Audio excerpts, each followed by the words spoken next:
যে সদ্গুরুর লক্ষণ বলতে গিয়ে বলছেন তস্মাৎ গুরু প্রবর্ততে জিজ্ঞাসু শ্রেয় উত্তমম, শব্দে পড়ে না নিষ্ণাত ব্রহ্ম পূর্ণ উপাশ্রয়ম। আচ্ছা, কেউ সমস্ত শাস্ত্র জানে, পাণ্ডিত্য আছে, প্রশ্ন করলেই তার উত্তর দিতে পারে, এটাই কিন্তু গুরুদেবের শুধু লক্ষণ না। কারণ আমার মতো অনেক দুষ্টবুদ্ধি মানুষ, তারা বিদ্যা শক্তির দ্বারা, তাদের ব্রেন স্মৃতি শক্তির দ্বারা সমস্ত শাস্ত্র অনর্গল বলতে পারে। তাতে কি সে গুরু হবে, পণ্ডিত হবে? বোঝা যায় কথা বাবা? অনেক আছে যারা সমাজে শুদ্ধ ভদ্র মানবিক নয়, কিন্তু তাদের মেধা শক্তি প্রবল।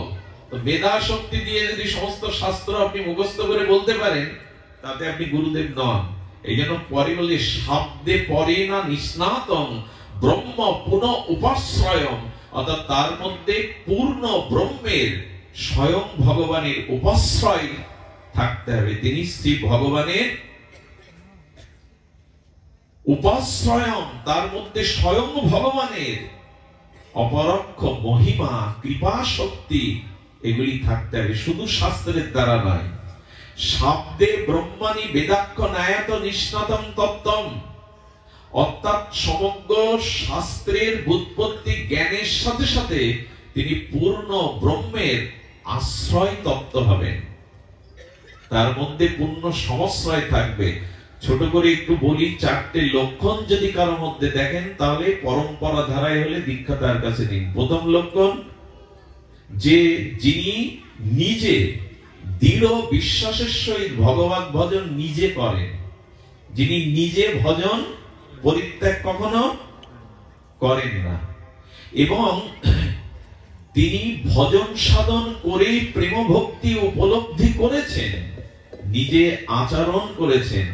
দ্বিতীয়, যিনি বেদ এবং বেদের ভাগবতের গূঢ় ভক্তি সিদ্ধান্ত নিপুণ ভাবে শিষ্যের মধ্যে সংশয় দূর করে জানাতে পারেন, এবং তিনি শ্রীকৃষ্ণের অহেতুক অপরোক্ষ অনুভূতি কৃপা শক্তি প্রাপ্ত হবেন, শক্তি সম্পন্ন হবেন, এবং যিনি কাম ক্রোধ লোভ হতে মুক্ত। এই 4টে লক্ষণ হলেই তার মধ্যে সদ্গুরুর লক্ষণ। লোভ কাম কামনা হতে যিনি মুক্ত, যার কুঞ্জে আজ আমরা বসে হরিকথার ভাগ্যপ্রাপ্ত হয়েছি, উনি আশ্রমে বসে একদিন নাম করছেন, নিদ্রাজয়ী ছিলেন। এই দিব্য মহাপুরুষ, ইনি ছিলেন নিদ্রাজয়ী মহাপুরুষ, ঘুমাতেন না। উনি আশ্রমে বসে বসে হরি নাম জপ করছেন, সাক্ষাৎ ভগবত দর্শন করেছিলেন।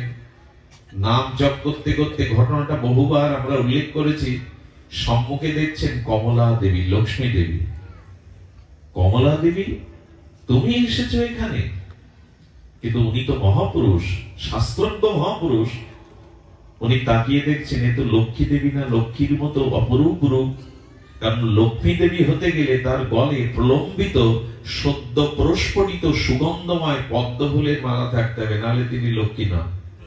লক্ষ্মীকে, কমলা দেবীকে চেনার উপায় হলো সদ্য প্রস্ফুটিত সুগন্ধমণ্ডিত প্রলম্বিত, অর্থাৎ জানু পর্যন্ত লম্বা পদ্ম ফুলের মালা গলায় থাকতে হবে, নাহলে তিনি লক্ষ্মী দেবী। দেখছেন পদ্মের মালা গলায় নাই। উনি ধ্যান করে জানতে পারলেন উনি লক্ষ্মী দেবী না।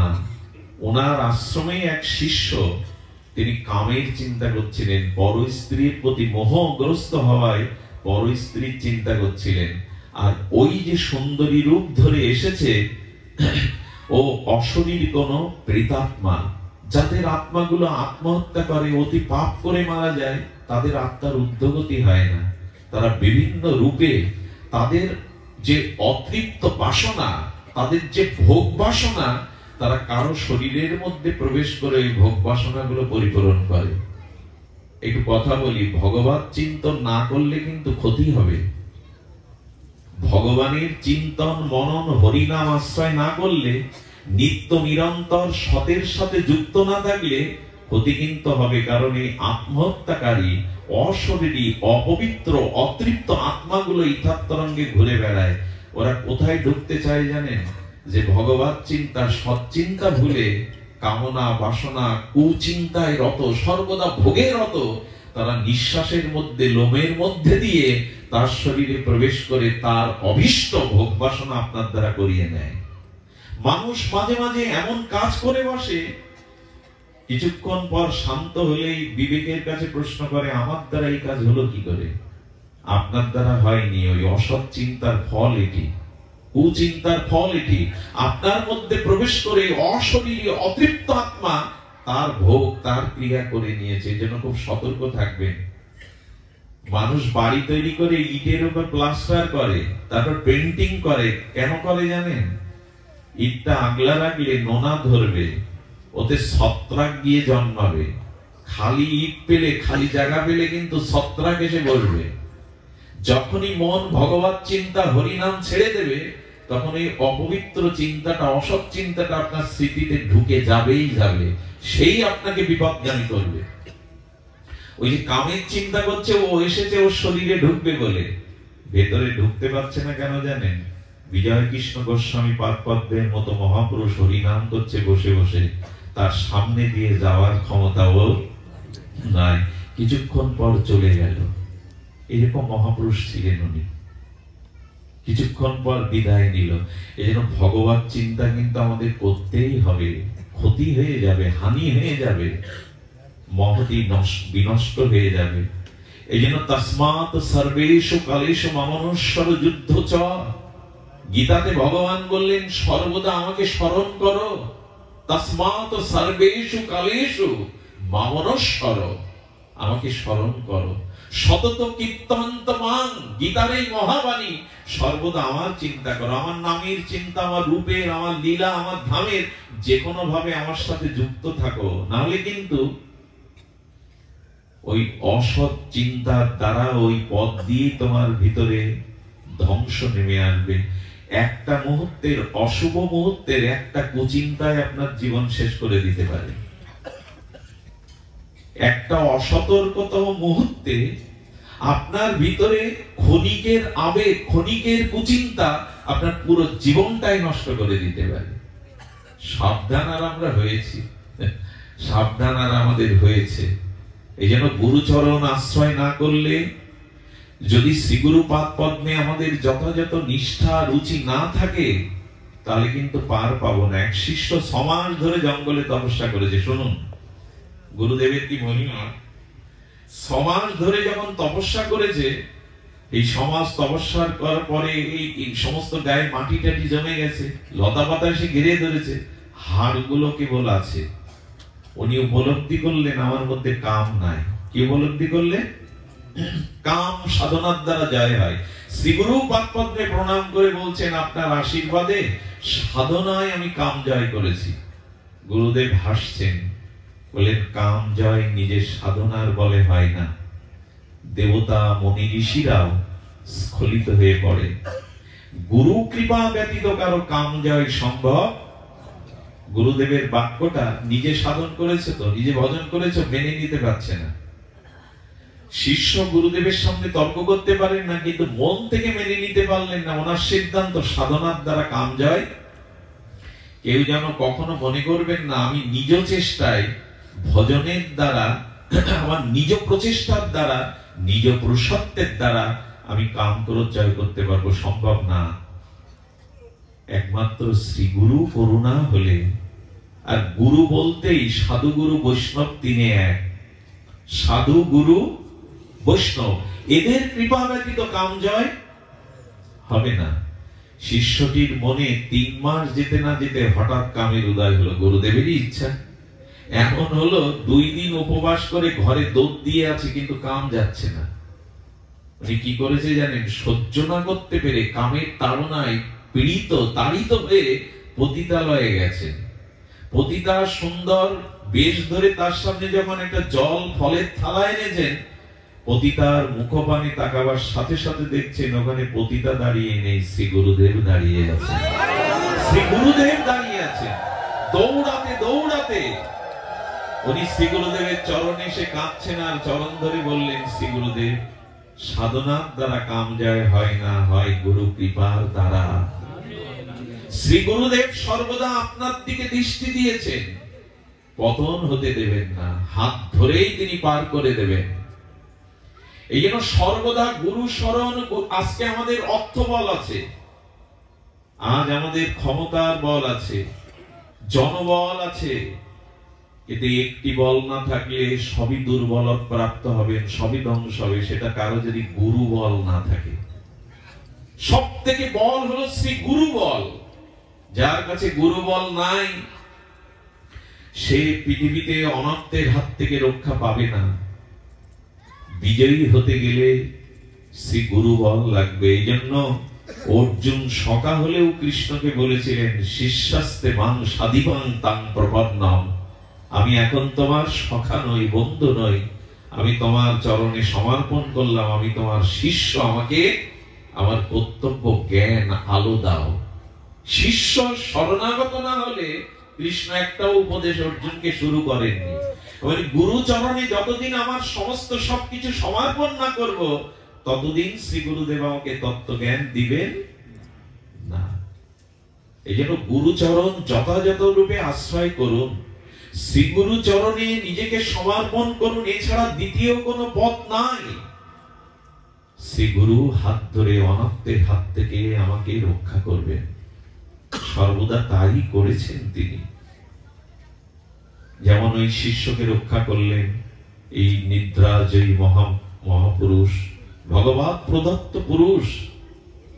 ভগবৎ দর্শন করে তিনি মাঝে মাঝে শ্রীধাম বৃন্দাবনে যেতেন। শ্রীধাম বৃন্দাবনে সিদ্ধ বিজয় কৃষ্ণ গোস্বামী তার এক বন্ধুর সাথে সাক্ষাৎ করতে যেতেন।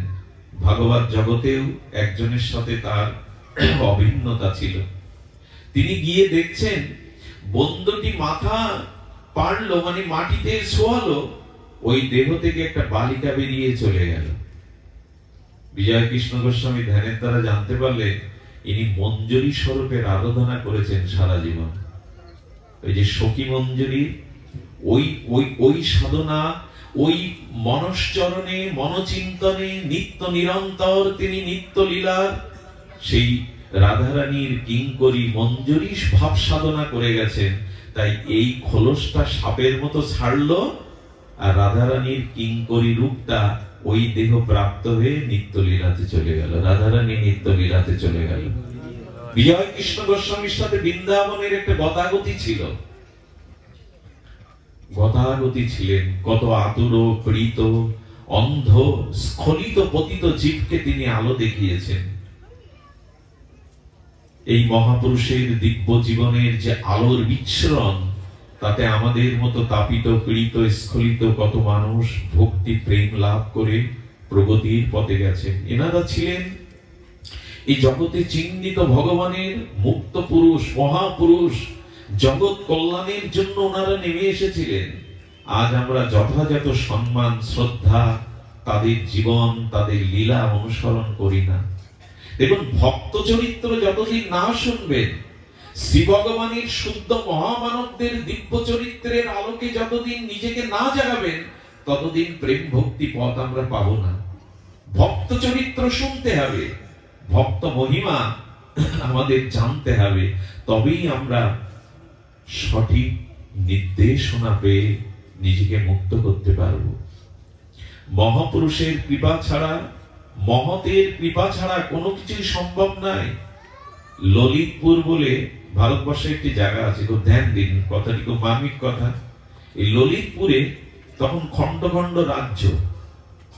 সেই ললিতপুরের মহারাজা একটি খন্ড প্রদেশের, খন্ড দেশের রাজ্যের রাজা তিনি। কয়েকজন রানীর মধ্যে ললিতা অপরূপ সুন্দরী, যৌবনাবতী।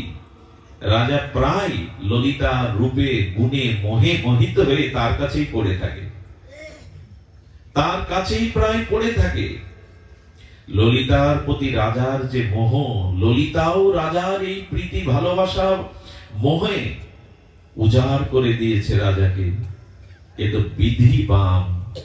এই ললিতার শরীরে তৎকালীন সময়ে গলিত কুষ্ঠ দেখা দিল। মনে হয় ৬০-৭০ বছর আগে কুষ্ঠের ভালো চিকিৎসা ছিল না। এই ঘটনা ৬০০ বছর আগে। সেখানে কি করে থাকবে? যেই কুষ্ঠ হলো, পুজ রক্ত ঘা হয়ে গেল, রাজার ললিতার দুয়ারে আসে না। ডেকে ডেকেও দুটো অন্য দাসীরা আর তখন দিতে সোয়াচের কুষ্ঠকে দেখলেই তো মানুষ তখন অন্য পথ দিয়ে চলে যেত। ললিতা বসে বসে ভাবছে, আমি তো সেই ললিতা, আমি তো সেই মহারানী, কিন্তু এখন কেউ আমার দাসীও আমার কাছে। তবে কি রূপটাই যৌবনটাই সব? মানুষের ব্যাধি আসার দরকার আছে, দুঃখ অপমান আসারও দরকার আছে, নাহলে ভগবান জগতে এটা দিতেন না। দুঃখ না এলে, ব্যাধি না এলে, কলঙ্ক না এলে, অপমান না এলে মানুষ সংশোধন উপদেশে এই যুগে হবে না। এদুষে যতই ভালো ভালো উপদেশ দেন, উপদেশে যুগের মানুষের বিবেক বিচার খুব বেশি জাগবে না। যদি সে কলঙ্ক পায়, অপমানিত হয়, রোগগ্রস্ত হয়, ধন শূন্য হয়, ঐশ্বর্য শূন্য হয়, তখন তার বিবেক জাগবে। এই যুগের মানুষের উপদেশে খুব বেশি চেতনা জাগে না। এই জন্য গোবিন্দ এগুলোকেও নিতে বলেছেন। মান যেমন নেবে, অপমানটাও নাও, প্রশংসা যেমন নেবে, কলঙ্কটাও নিয়ে। কলঙ্ক খুব দ্রুত মানুষকে সংশোধন করে দিতে পারে। তো এই জন্য ললিতা ভাবছে এই দেহের সৌন্দর্য নাই বলে রাজাও ফিরে তাকায় না, রানীর মর্যাদা কেউ দেয় না। রাজা কি করেছে জানেন? যাতে ছড়িয়ে না পড়ে, পাশে একটা ঘর নির্মাণ করে ওই ঘরের মধ্যে অবরুদ্ধ রেখেছে, দাস দাসী দিয়ে কিছু পাঠায়। ললিতা ভাবলো, যৌবনী আমরাও বুঝতে পারি না, আমরাও জানতে পারি না এই রূপ যৌবনটা আমাদের কাছে মানুষের প্রাপ্তি কি। এই সংসারে আপনাকে কেন মানুষ ভালোবাসার অভিনয় করে, আমার আমার করে, তুমি ছাড়া আমি বাঁচবো না কেন বলে জানেন? আপনার কাছ থেকে সে সুখ পায়, আপনার কাছ থেকে সুখ আদায় করে নেয়।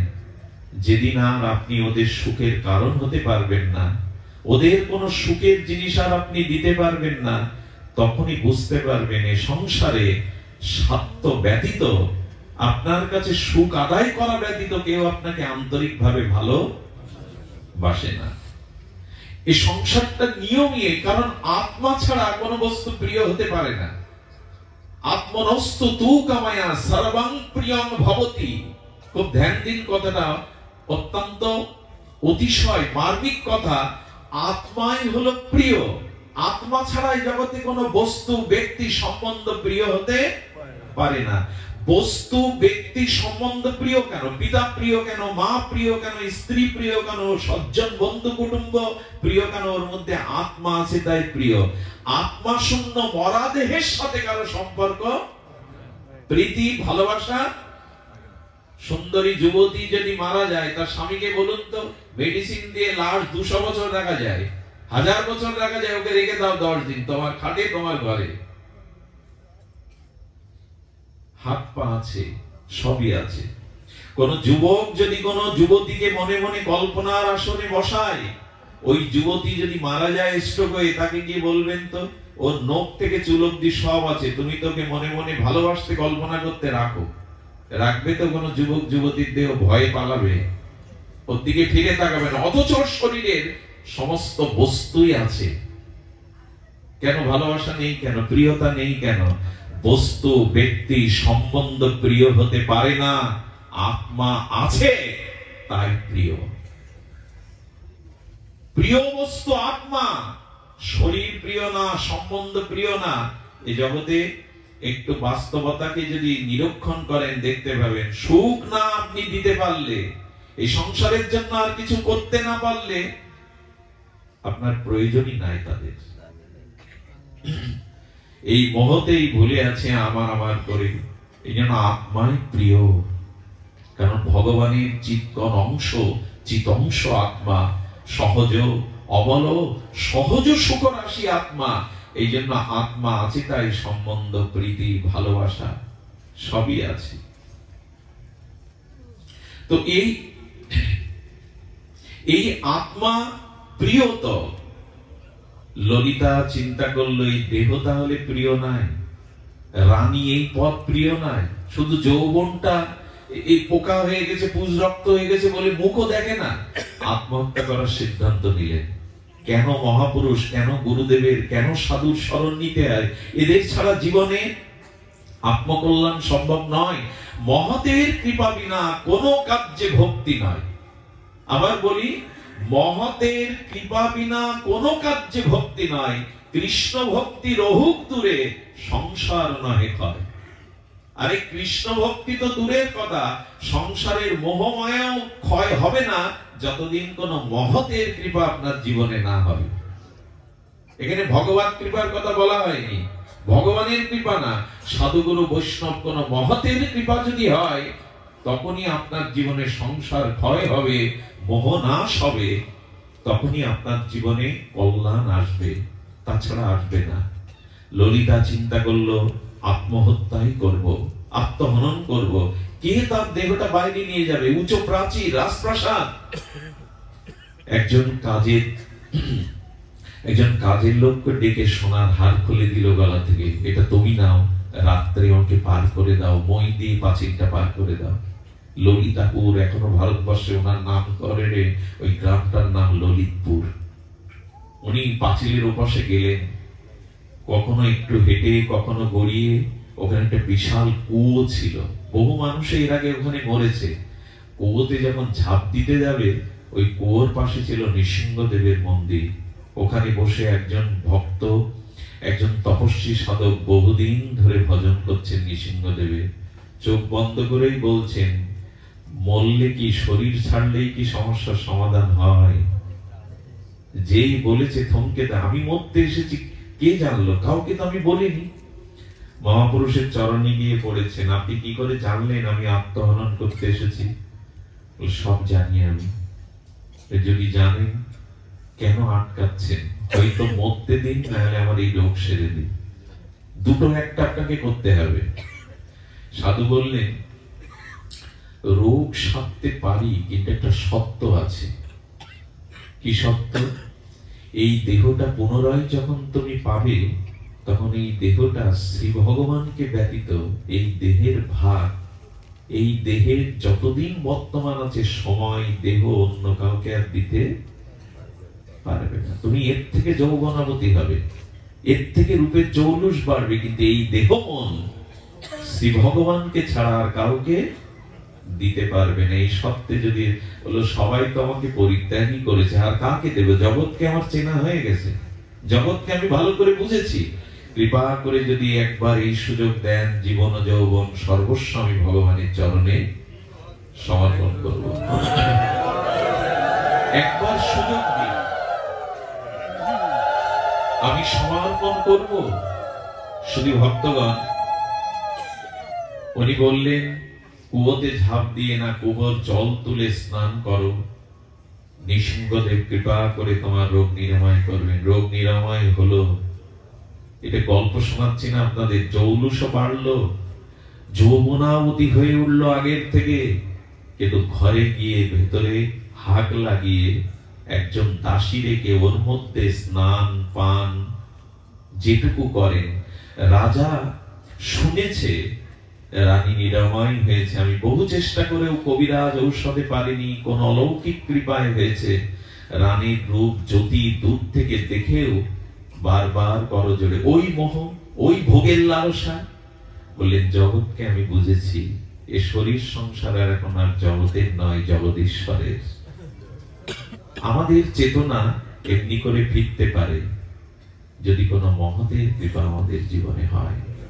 মহৎ সঙ্গ, মহৎ কৃপা ছাড়া এই জীবনে আমাদের পূর্ব কুসংস্কার স্বভাব সুসংস্কারে আসবে না। এই জন্য মানুষকে সংস্কার হতে হবে, আর সংস্কার হতে গেলে আমাদের প্রয়োজন সৎ সংস্কারের জন্য মহতের কৃপা, শ্রী গুরু কৃপা। গুরু কৃপা ব্যতীত এই জগতে কোনো কিছুই সম্ভব নয়।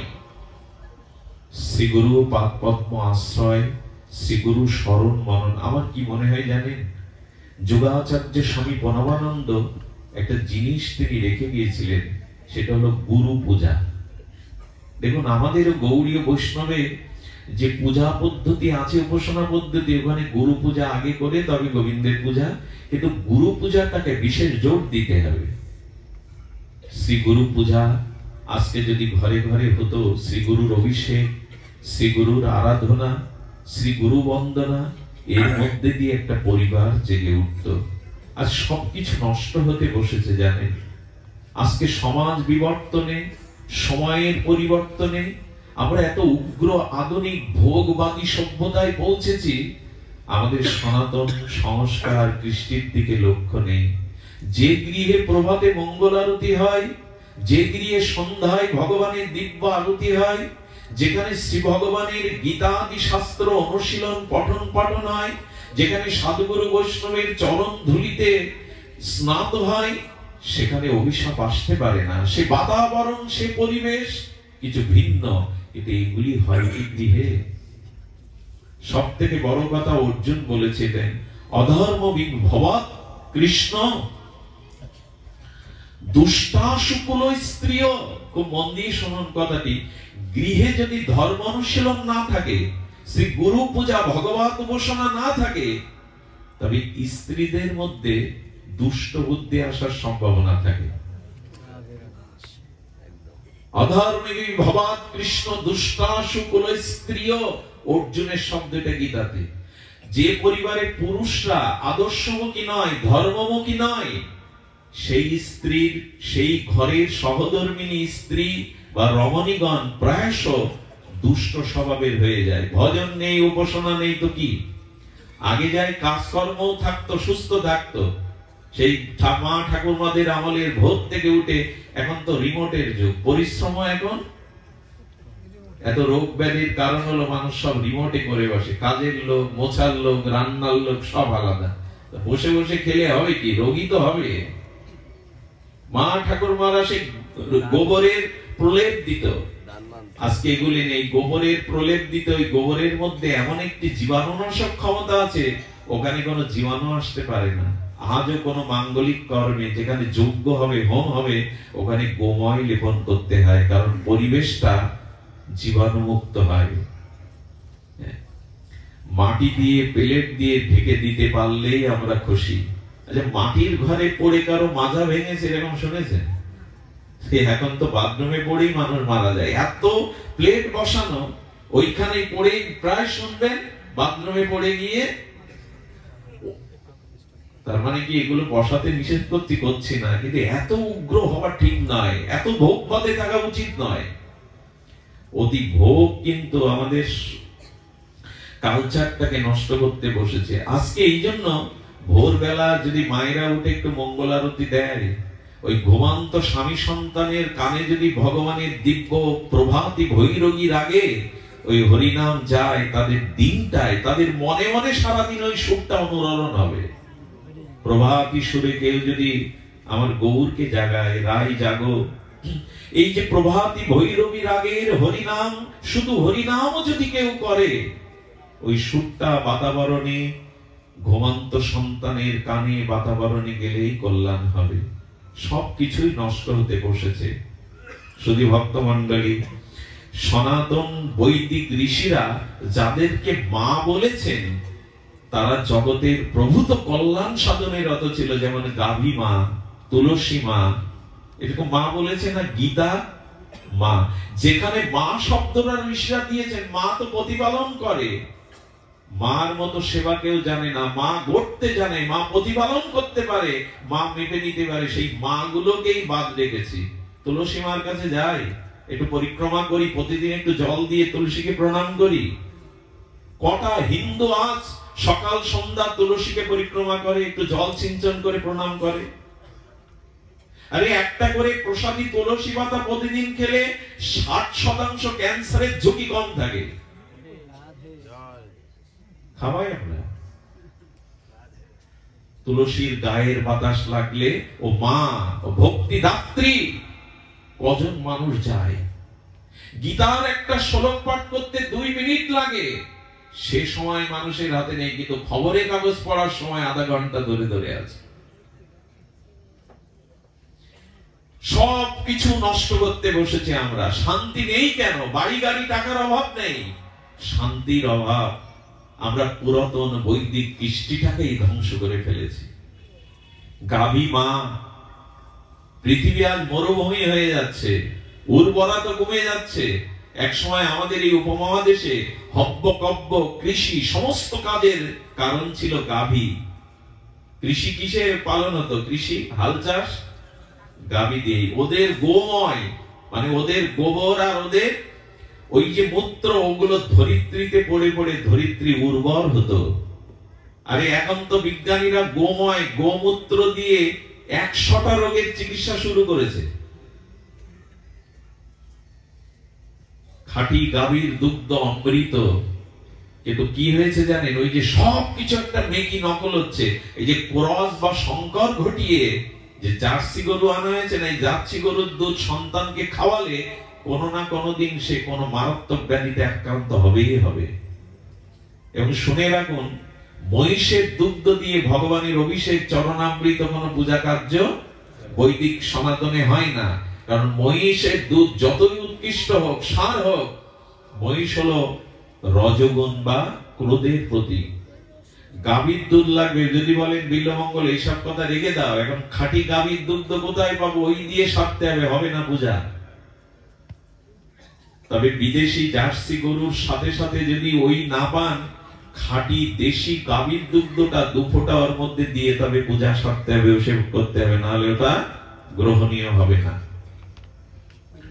সব কিছুই একটা মেকি করতে বসেছে। আর তাতে ক্ষতি হয়েছে কি জানেন? অর্জুন বলেছেন, ভগবান গৃহে যদি ধর্ম অনুশীলন না থাকে, গারস্থ আশ্রমে যদি ভগবানের উপাসনা না থাকে, ত্যাগ ব্রত উপাসনা না থাকে, তবে দুষ্টাসু কুল স্ত্রী ও কুল স্ত্রীগণ ভোগমুখী হয়ে যাবে, অলস হয়ে যাবে, অপসংস্কৃতিতে জড়িয়ে যাবে। আর তাতে কি হবে? তাতে বর্ণ সংকর রূপ সন্তানের জন্ম হবে, যাদের দ্বারা পূর্বপুরুষ উদ্ধার পিণ্ড পাবেই না, এবং যাদের দ্বারা এই বংশ 21 কুল নিম্নগামী হবে। মায়ের মধ্যে যদি তপস্যা না থাকে, শুদ্ধতা না থাকে, সাধন ভজন না থাকে, স্বামীর প্রতি অচলা ভক্তি না থাকে, লিখে দিয়েছে শাস্ত্র, ওই গর্ভের সন্তান কখনো আদর্শ চরিত্রবান সুসন্তান হবে না। এবং ওই বর্ণ সংকার জাত যে সন্তান, তাদের দ্বারা 21 কুল নরকগামী হবে, তর্পণ পিণ্ড ক্রিয়া ওটা পৌঁছাবে না। অর্জুন সতর্ক করেছিলেন, আমরা শুনিনি। কামনা বাসনার দ্বারা, দেহ ভোগের দ্বারা যেসব সন্তান জগতে আসছে, তাদেরকে মানবিক মনুষ্যত্ব বোধে আদর্শ চরিত্রবান করে গড়া তোলাটা এখন সব থেকে কঠিন। আমি কয়েক প্রবচনে বলেছি, এখন বিমান তৈরি করা, জেট বিমান, যুদ্ধ বিমান তৈরি করা সহজ, সমুদ্রের তলে সাবমেরিন তৈরি করাও সহজ, অ্যাটম বোমাও সহজ। পৃথিবীর সব থেকে কঠিন এখন সন্তানদেরকে আদর্শ চরিত্রবান করে গড়ে তোলা। এর থেকে কঠিন কাজ পৃথিবীতে এখন নাই। 1980 সাল থেকে এই 2025-এ পৃথিবীর সব থেকে ক্ষতি হয়ে গেছে এই সময়ে যারা জন্ম নিয়েছে এই প্রজন্ম। এরা বহুবিধ ডিগ্রি, শিক্ষা, প্রযুক্তি বুঝছে, কিন্তু মানবিক আদর্শিক চরিত্রবান ধর্মজ্ঞ মহাপুরুষ তৈরি হচ্ছে না। এর একটাই কারণ, সংসারে যদি ধর্ম অনুশীলন না থাকে, শ্রী ভগবানের উপাসনা না থাকে, কুল স্ত্রীগণ ভোগমুখী হয়ে যাবেন, দুষ্টাসু দোষ বুদ্ধি আসবে। আর এই জাতীয় অভজনের মধ্যে, ভোগের মধ্যে যেসব সন্তান আসবে, তারা বর্ণ সংকর যুক্ত হয়ে আসবে, তাদের দ্বারা কোনো কল্যাণ। যে বংশে একজন শুদ্ধ চরিত্রবান আদর্শ ভক্ত জন্মায়, গোবিন্দ বলেছিলেন তার 21 কুলকে সে উদ্ধার করতে পারে। তৎ বিপরীতে যদি অধার্মিক চরিত্র স্খলিত কোন অধার্মিক সন্তান জন্মায়, তাহলে সে 21 কুলকে নরকে ডোবাবে, বংশটাকেই ধ্বংস করে দেবে। সতর্ক হন। টাকা রোজগার করা এখন কঠিন না, 3 তলা বাড়ি তৈরি করাও অনেকের পক্ষে সম্ভব, বাড়িতে 2-4টা গাড়িও রাখা সম্ভব, বছরে সবার বিদেশে যাওয়াও সহজ। কিন্তু সন্তান যদি মানুষ না করেন, ও সবগুলো একদিন আপনার জীবনে যন্ত্রণা এবং হাহাকারের কারণ হবে। কার জন্য টাকা, কার জন্য বাড়ি, কার জন্য বিষয় ঐশ্বর্য? যে রক্ষা করবে তাকে যদি উপযুক্ত না করতে পারেন, সব শেষ। একটি সন্তানই যথেষ্ট একটা বংশকে শেষ করতে, এক দুর্যোধন যথেষ্ট কৌরবদের ধ্বংস করতে, এক রাবণ যথেষ্ট লঙ্কাকে ধ্বংস করতে। আমরা এদিকে সতর্ক হই, আজকে ছেলে মেয়েকে নিয়ে আমরা যাত্রা গানে যাই, সিনেমায় যাই, থিয়েটারে যাই, মেলা দেখতে যাই, ভাগবতে আনি না ছেলে মেয়েদেরকে। জামাই বাবু বাড়ি এসছে, শালিকাকে সাজিয়ে মার্কেট করতে পাঠায়, থিয়েটারে পাঠায়। বাবা মার হাত ধরে কোন সন্তানকে আমি কম আনতে দেখেছি ভাগবত আসরে, যেখানে মানুষের চেতনা জাগে, যেখানে মানুষ মনুষ্যত্বের পথ পায়, সেখানেই আমাদের যুবক যুবতীরা নাই। হবে কি? পরবর্তী প্রজন্মের কাছে, পরবর্তী সময়ের কাছে আবেদন করা হয়েছিল, বংশে একজনকে সাধু করার চেষ্টা করো, ডাক্তার মাস্টার ইঞ্জিনিয়ার বানাও, তাতে আপত্তি নেই, কিন্তু সৎ চরিত্র আদর্শবান ধার্মিক ভক্ত যদি বংশে একজনকে না করতে পারো, বাতি জ্বালাবারও কেউ থাকবে না, একদিন মঙ্গলের বাতি জ্বালাবার কেউ থাকবে না। দিনের প্রদীপ সূর্য, রাতের প্রদীপ চন্দ্র, আর বংশের প্রদীপ একজন সুসন্তান, ভক্ত সন্তান। সে আকুতি আমাদের আছে, সে প্রার্থনা আমাদের আছে। সন্তান কি করে পাওয়া যায় শোনো মা, সতীর গর্ভেই অতিনিষ্ঠ সতী সাধ্বী রমণীর গর্ভেই মহাপুরুষরা আসে। এই জন্য পুরুষ যদি ভগবান বা ইষ্টপানে ছোটে, আর নারী যদি স্বামী সতী সাধ্যিপনায় তার জীবনের ব্রত হয়, ওখানেই নেমে আসে সুন্দর সুন্দর একটা ঘটনা বলি, খুব অপূর্ব লাগবে ঘটনাটা। কেন সতী মায়ের প্রয়োজন, কেন সতী নারীর আর জগতে প্রয়োজন, শুনুন ঘটনাটি। আপনাদের মনে আছে গঙ্গা দেবী একবার এই কলিহত জীবের সমস্ত পাপ ধুয়ে আসি আমরা গঙ্গায়, মা গঙ্গায় স্নান করে পাপ রেখে আসি, গঙ্গায় ভরে গেল সেই পাপের পূর্ণতা। মা গঙ্গা ওই পাপ নিজের গর্ভে রেখে যাওয়া ওই পাপকে স্খলনের জন্য গেলেন পার্বতী, লক্ষ্মী এবং সরস্বতীর নিকটে।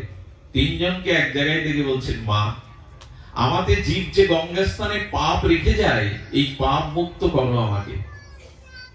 নারদের ইচ্ছা কিছু আলাদা, নারদ তো বাধায়, আর উনি যেটা বাধান সেটা আমাদের মঙ্গলের জন্য। গিয়েই বসেছে, হঠাৎ নারায়ণ নারায়ণ শব্দ, দিব্য মাধব নাম উচ্চারণ করে বলছেন, মা গঙ্গা, হে ভাগীরথী গঙ্গা, মা তুমি শোনো, তুমি এখানে কেন এসেছো? আরে জগতে একজন মহাসতী আছে, দেবী অনসূয়া, তার সাথে সাক্ষাৎ করলেই, তাকে দর্শন করলেই তুমি সমস্ত পাপ থেকে মুক্ত হবে, যা রেখে এসছে জীবগণ তোমাদের স্নান করে। আচ্ছা, কোন রমণীর সামনে আর এক কোন রমণীর প্রশংসা কোনদিন করতে যাবেন না। একটা বুদ্ধি আপনাদের জানাই, কোন নারী জাতির সামনে অন্য কোন নারীর প্রশংসা করবেন না, আপনার বিরাট ভজন হবেই। সে লক্ষ্মী দেবীর বেলাও তাই, পার্বতীর বেলাও তাই, সরস্বতীর বেলায়। নারদের প্রতি কিছুটা রেগে গেলেন, আমাদের থেকে সতী, আর তার পৃথিবীতে দেবী অনসূয়া যখন বললেন ওনার কাছে যাও, নারদ তো এরকমকে লীলাময়, লীলা করতে ভালোবাসেন, যাও ওখানে যাও। মা গঙ্গা প্রণাম করে নেমে এলো, কিন্তু ক্রোধ তো হলো, সরস্বতীও রেগে গেল, পার্বতীও রেগে গেল। তখন বলছেন, আমাদের থেকে সতীতাও পৃথিবীতে, এই উপাধি মেনে নিতে। বিশেষ করে নারীরা খুব প্রতিহিংসা পরায়ণ হয় অপর নারীর প্রতি, এটা সত্য, ঐতিহাসিকভাবে সত্য। ওরা মেনে নিতে পারলো না। মেনে নিতে না পারলে দেবী অনসূয়ার ওখানে কি করেছেন, ওরা বুদ্ধি আসছে যে ওর সতীত্বের পরীক্ষা নেওয়া প্রয়োজন, ওর সতীত্বের পরীক্ষাটা নিতেই হবে। আর তারা কি করেছেন, ওইখানে অত্রি ঋষি, অনসূয়া দেবীর পতির নাম হলো অত্রি ঋষি, উনি সমাধি থেকে হঠাৎ বলছেন একটু জল দাও। আর ওইখানে কি করেছেন, পার্বতী, লক্ষ্মী, সরস্বতী ওখানে সমস্ত জল তত্ত্বকে সরিয়ে নিয়েছেন। দেখি স্বামী চাইলে, স্বামীর আদেশে সেবা না করতে পারলে পরীক্ষা কি করে, পরীক্ষার পরে পরীক্ষা, জল ওইখানে নাই। সঙ্গে সঙ্গে দেখছেন সরোবরে জল নাই, ঝর্ণার দিকে স্বামী জল চেয়েছে, কিন্তু একবারও বলেনি যে ঘরে জল নাই। আমি একবার কোথায় পাঠ করতে গেছি, শুনুন, যারা প্রকৃত সতী নারী, ভজন পরায়ণ, সুশীলা রমণী, তাদের মহিমা দেখুন। আমি একবার কাপড় বৃষ্টিতে ভিজে গিয়ে বলছি, মা ধুতি আছে পরবার মতো, পাঠ করবো তো সব ভিজা। উনি খুব দরিদ্র, ভাঙা ঘর, কাপড় আছে কিনা আমার বিবেচনা করে বলা উচিত ছিল, কিন্তু বললেন আছে বাবা, দিচ্ছি। একটা কাপড় আনলেন সাদা, তবে মায়েদেরই, বৃদ্ধ মায়েরা যে সাদা কাপড়, একবারও বললেন না যে আমার ঘরে বস্ত্র বা ধুতি, সেটা সেদিন তিনি যাওয়ার সময় কি করছেন জানেন? যাওয়ার সময় একটা ফল মাথায় করে এনে দিচ্ছেন। বললাম, মা ফলটা এভাবে কেন দিচ্ছ? বলে, যে পথে তুমি চলেছ, আমি আমার প্রিয় পরম জগদীশ্বরের কাছে প্রার্থনা করি তোমার এই পথে, প্রচারের পথে যেন তুমি প্রকৃত প্রেম লাভ করতে পারো, ফল লাভ করতে পারো, প্রেম রূপ ফল। ফলটা দিচ্ছেন ওই অনুভূতি প্রশংসা করে, তুমি যাতে জগতে প্রেম ফল লাভ করতে পারো, লক্ষ্যে পৌঁছাতে পারো। ছোট্ট ঘটনা, এগুলো সাধারণ, কিন্তু মানুষকে উদ্বুদ্ধ করে। স্বামী বলেছে জল নেই, এ শব্দ নেই, এগিয়ে চলেছেন জলের জন্য। আর গঙ্গা সেই সময় আসছিলেন দেবী অনসূয়ার সাক্ষাৎকারের জন্য। ওনার দর্শনে, ওনার স্পর্শনে আমার মলিনতা যাবে, জীবে রেখে আসা পাপ বিধৌত হবে। গঙ্গাকে দেখে গঙ্গা প্রণাম করেছে, মা তো জলের জন্য কোথায় যাচ্ছেন? বলে, কে তুমি? বলে, আমি গঙ্গা। মা তুমি এসেছো তো? মা আপনার হাতে কোমণ্ডল, বলে একটু জল চাই।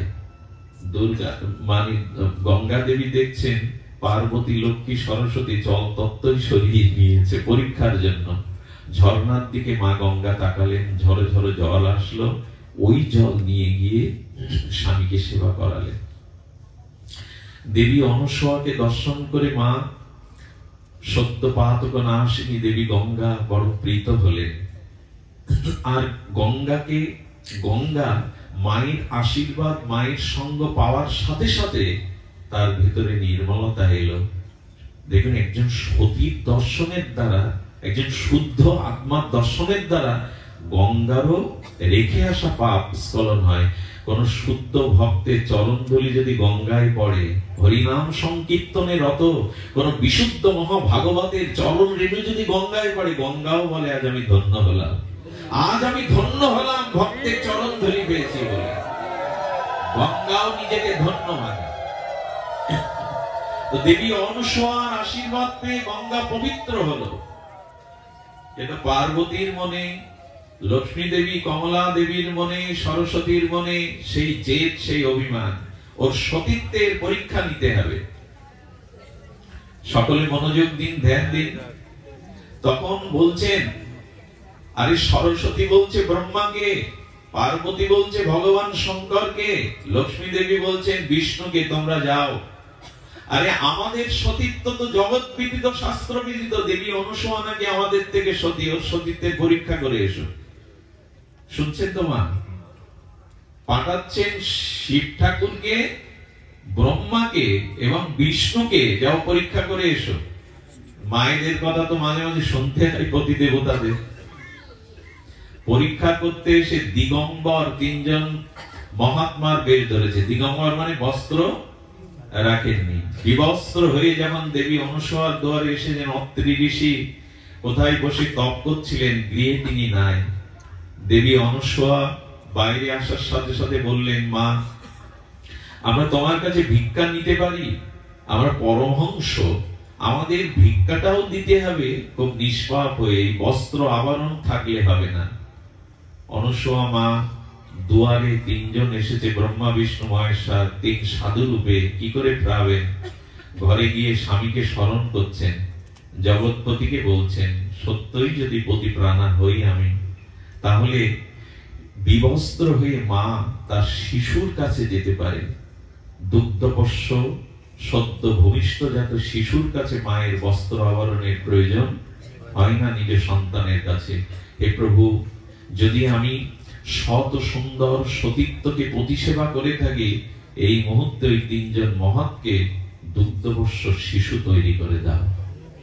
যেই বলা, ব্রহ্মা বিষ্ণু মহেশ্বর তিনজন ওয়া ওয়া করে কাঁদতে শুরু করেছে ভূমিষ্ঠ শিশুর মতো। মা কোলে নিয়ে বললেন, শিশুকে স্তনপান করানো মায়ের কর্তব্য, সেবা দেওয়া কর্তব্য। এইভাবে মা 3 মাস 3 ভগবানকে ওই বাচ্চা বানিয়ে, দুগ্ধপোষ্য শিশু বানিয়ে দোলাচ্ছে আর খেলাধুলো আনন্দে পান করছে। এদিকে 6 মাস যদি বৈকুণ্ঠে না যায়, বিষ্ণু, তাই না? যদি কৈলাসে না যায়, ওদের মাথায় হাত উঠেছে নারদ। আরে পতিদেবতারকে পাঠালাম সতীত্বের পরীক্ষা নিতে, কোথায় তারা? বলে মা এখন আর আমি কি বলবো, তোমরাই গিয়ে দেখে এসো। এসে তাকে দোলনায় দোল খাচ্ছে ব্রহ্মা বিষ্ণু মহেশ। চিন্তা করতে পারেন একজন সতীর মহিমা কি? ভগবান বলেছিলেন যেখানে একজন সতী দাঁড়িয়ে থাকবে, ওইখানের মাটি ধ্বংস করার ক্ষমতা আমি ভগবান, আমারও নেই। মীরা যখন রাজস্থানের বেত্তা থেকে চলে গিয়েছিল, ওখানে অনাবৃষ্টি ফসলানি হয়েছিল। যে গ্রামে যে পরিবারে একজন শুদ্ধ সতী বা ভক্তের বাস আছে, ওই অঞ্চলটাই মঙ্গলময় হয়ে ওঠে, শস্য শ্যামলা হয়ে ওঠে ধরিত্রী। শুদ্ধতার অভাব বিধায় আজ পৃথিবীর এই জরা ব্যাধি, ভাইরাস, রোগ সবকিছু সদাচার এখন লন্ডভন্ড হয়ে গেছে ঝড়ের মতো।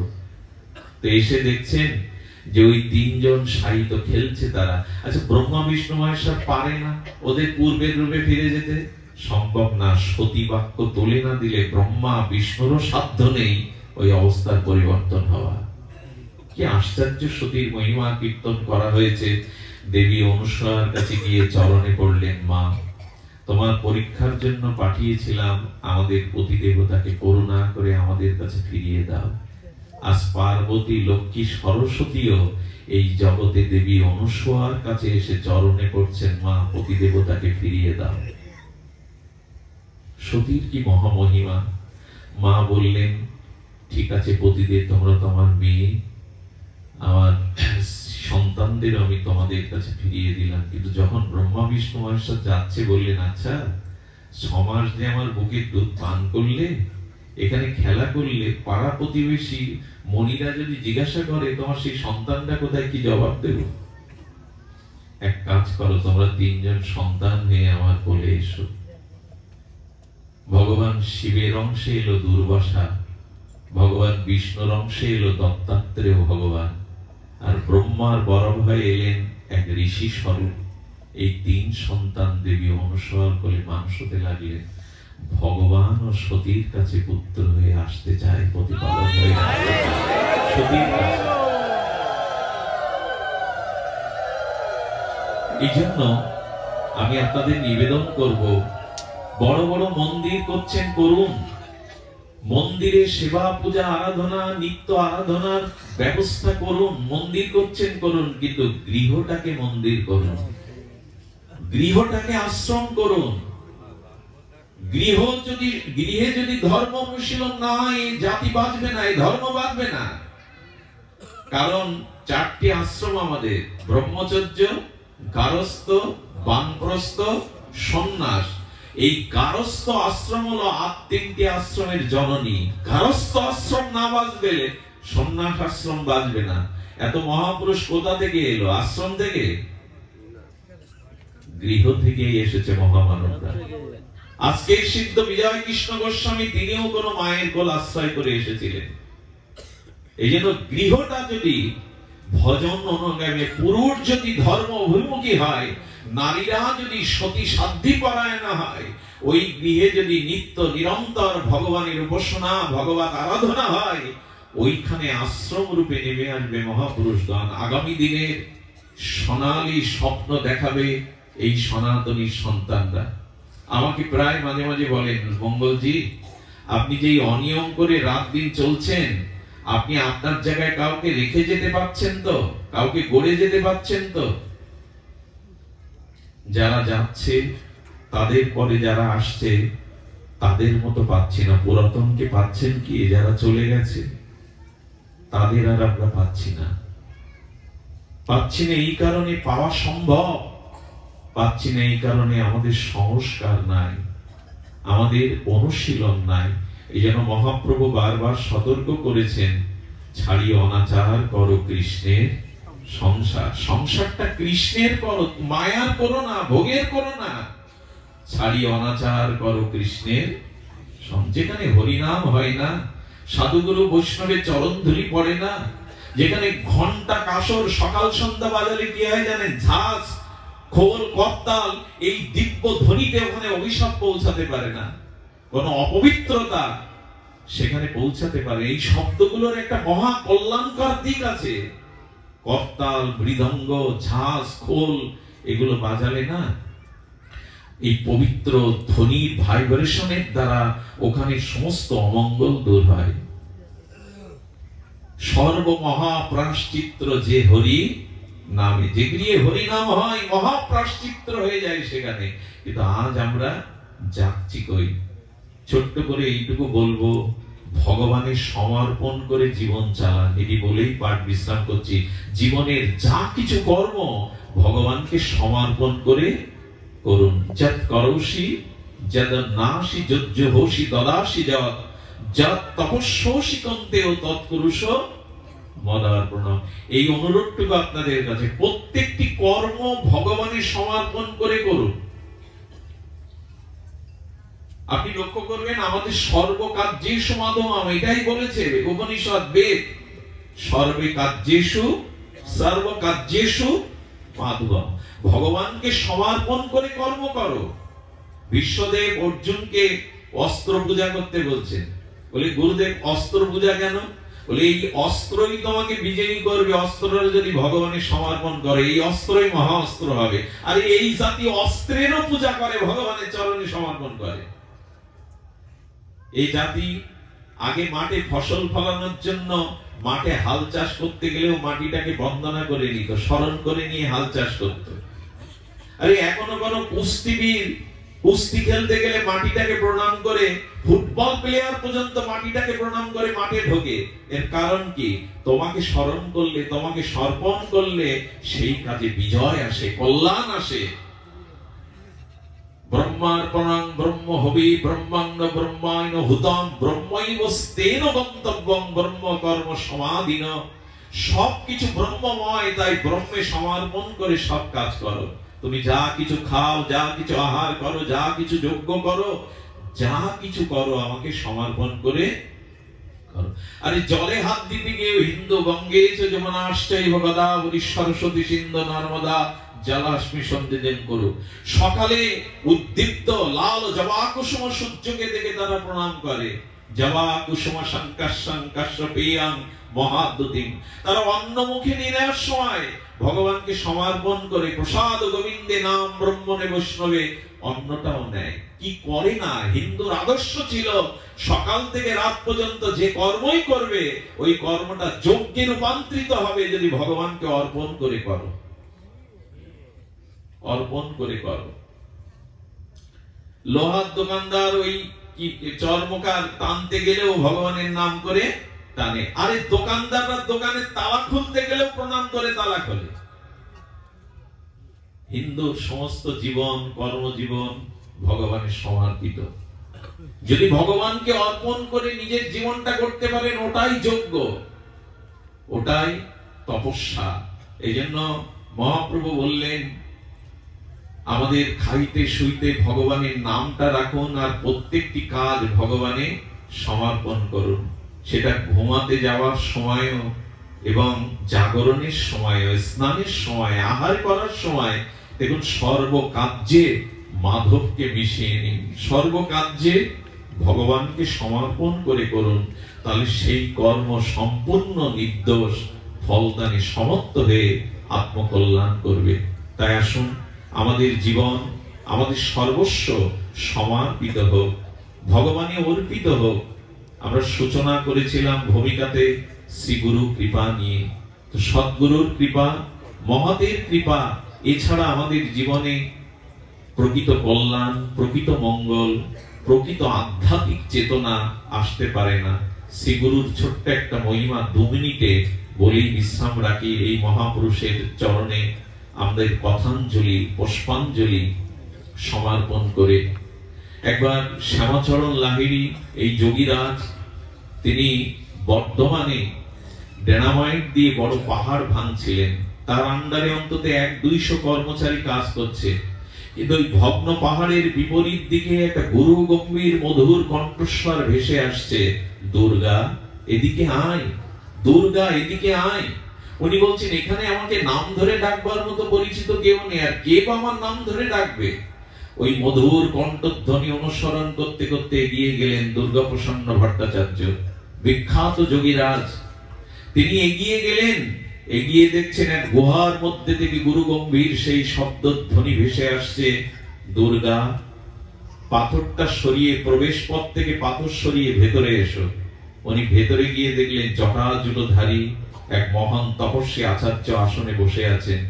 সম্মুখে আর একটা শূন্য আসন, সম্মুখে আর একটা শূন্য আসন। বলে, কে আপনি? আমার নাম ধরেও বা কেন ডাকছেন? বলে, দুর্গা, আমাকে চিনতে পারলি না? ওই আসনটি তোর, ওইখানে বস।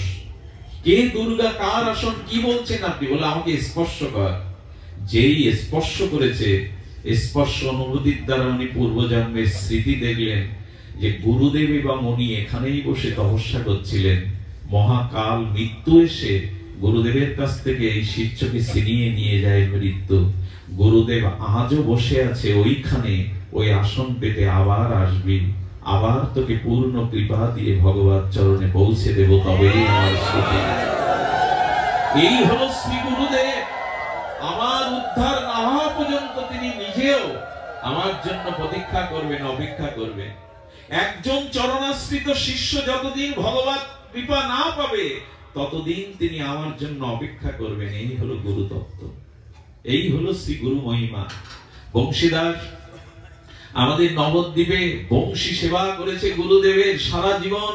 নবদ্বীপে বন্যা, খাটের উপরে গুরুদেবকে রেখে, খাটের উপরে সিদ্ধ করে গুরুদেবকে খাইয়েছেন। মাজা সমান, গলা সমান পিপাসার জল, শুদ্ধ জল আনতে নগরে চলে যান। আস্তে আস্তে ম্যালেরিয়া হলো, শ্বাস উঠলো, বৃত্ত কবলিত হয়ে বংশী পড়ে আছে। গুরুদেব বললে, কি রে বংশী, ওঠ, আমার জন্য ভোগ লাগা, প্রসাদ কর।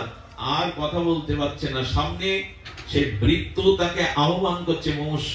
বলে, বংশী, তুই আমায় ফেলে যেতে পারিস না, এত সেবা করেছিস বংশী, তুই চলে গেলে কে দেখবে আমায়? কথা বলতে পারছে না। গুরুদেব জপের মালা মাথায় ধরে বলছেন, জমের সাধ্য নাই তোকে আমার কাছ থেকে নিয়ে যাবে। গুরু সেবা করেছিস, আমার সেবা করেছিস, জমেরও সাধ্য নাই আমার কাছ থেকে নিয়ে যাবে। আয়, ওঠ, ভোগ রান্না কর। মালা ছুঁয়ে দিলেন, বংশী উঠে দিব্য সুস্থ হয়ে গুরুদেবের সেবায় গেল। পারেন নাকি গুরুদেব? তাই আসুন গুরুচরণ আশ্রয় পূর্বক সদ্গুরুদেবের চরণে শরণ মনন নিয়ে জীবনটাকে সমর্পিত জীবন করি, ভগবানে অর্পণ করি। ধন্য হোক আপনাদের আজকের এই অনুষ্ঠান, ধন্য হোক আজকের এই মাঙ্গলিক আয়োজন। সবার প্রতি প্রণাম জানিয়ে, সবার প্রতি ভগবানের